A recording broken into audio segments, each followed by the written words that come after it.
Beylerbey Timur Almasoğlu rode at the head of the vanguard, his posture rigid.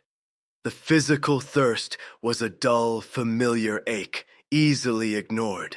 It was the other thirst, the hollow, scraping emptiness in his chest that no water could quench.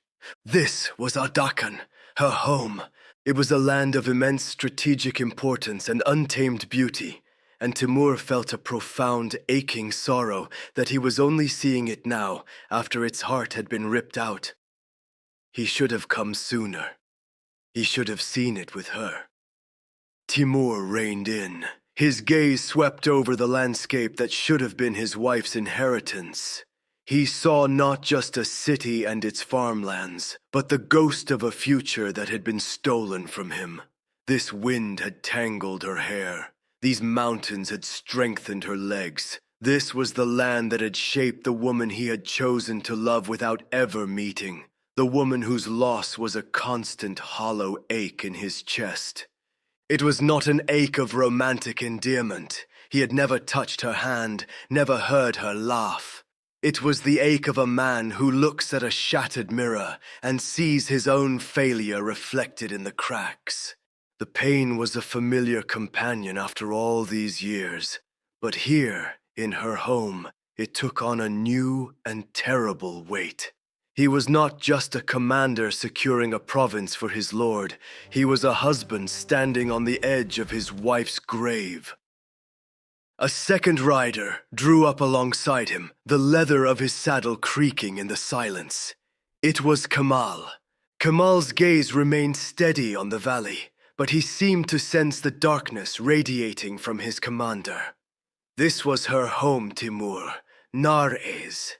Perhaps being here will help you find. I was a fool, Timur cut him off. His voice was a low, rough thing, startling in the crisp mountain air. Kemal turned, surprised by the venom in the tone. A fool who followed my military ambitions when I should have ridden here myself the day the nikah was signed, Timur said, staring at the white walls of the city as if he wanted to tear them down. I should have claimed her. I should have brought her under my own protection as is right for a man to do. Instead, I treated her like a logistics problem to be solved when the time was right, not a wife to be cherished. You acted within the agreements made with her father, and by the Sultan's own hand, Kemal said firmly, a quiet defense against Timur's self-flagellation. The plan was sound. She was to remain here, safe in her father's house, while you campaigned. No one could have predicted the tragedy would shortly befall the man.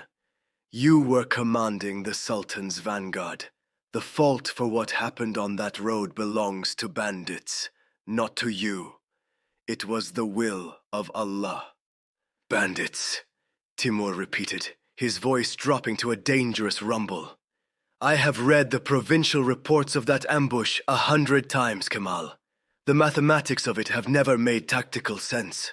A ragged mountain raiding party does not flawlessly slaughter a Bey's hardened escort while leaving enough of them alive to bring the body safely home in a state fit for proper burial. Kemal frowned, the unease clear on his face. You suspect treachery? I suspect a lie, Timur stated, the words flat and final. But whether it was bandits or a blade in the dark, the result is the same. When the blow came, I was not here. When Azit fell, and those loyal retainers supposedly tried to move her to safety, I was half a world away. I left her vulnerable. He looked out at the shimmering water of the lake. Allah may have willed her end, but it was my absence that opened the door for it. That guilt is mine to carry, Kemal, not yours to absolve.